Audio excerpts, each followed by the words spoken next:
Ilang linggo matapos ang mapaminsalang lindol sa Central Visayas, nadiskubre ng Mines and Geosciences Bureau, MGB, ang isang sinkhole sa Tagbilaran City sa Bohol.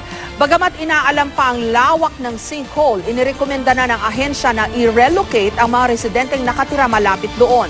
May report si Salima Refran. Kuha ito ng Torshire 117, ang rescue group ng Bohol, sa loob ng sinkhole sa Barangay Poblasyon 1, Tagbilaran City.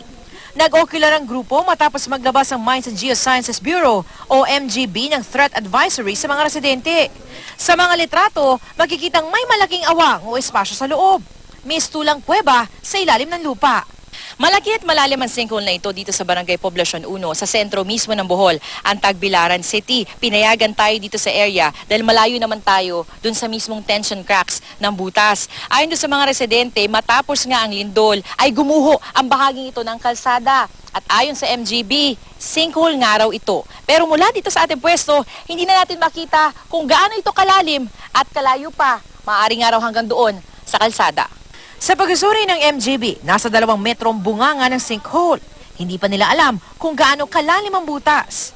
Pero sa tansya ni Dr. Bill David, geologist at head ng Bohol team ng MGB, nasa 15 hanggang 30 talampakan ng lalim at lawak nito.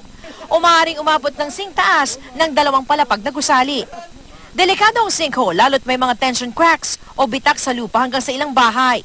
Dahilan para maglabas ang MGB ng rekomendasyon para i-relocate na ang may 200 residente sa Purok 7. Kung ang lugar ay talaga may sinkhole na may posibleng magkaroon ng rupture o pagbagsak, kailangan talaga silang umalis dahil kung hindi, kakainin sila ng sinkhole, lulubog yung mga bahay sa sinkhole. Kaya nga tayo nagbibigay ng advisory na immediate evacuation. Prone daw talaga sa mga pagguho at sinkholes ang Bohol. Ang lupa rito, madalas limestone at may cave system. Bago pa man tamaan ng magnitude 7.2 na lindol ang Bohol, may mga maliliit na kuweba na sa Tagbilaran tulad nito. Si Mang Florentino, malapit lang sa sinkhole ang bahay. Pwede naman kami dito. Wala namang kan. Anong mga aftershock. Wala namang magalaw. Si Alex na deaf at mute, mag-isang naninirahan sa tabi ni Mang Florentino. Alam na rin niya ang rekomendasyong mag-relocate na sila, pero hindi pa raw niya alam kung saan siya pupunta.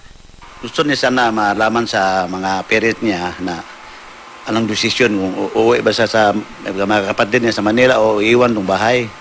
Magkakaroon ng public discussion ang MGB kasama ang mga residente. Wait for actual pronouncements from the scientists because they are here in Bohol. We will assure you they're here in Bohol to help us. Mula rito sa Bohol, Salima Refran, GMA News.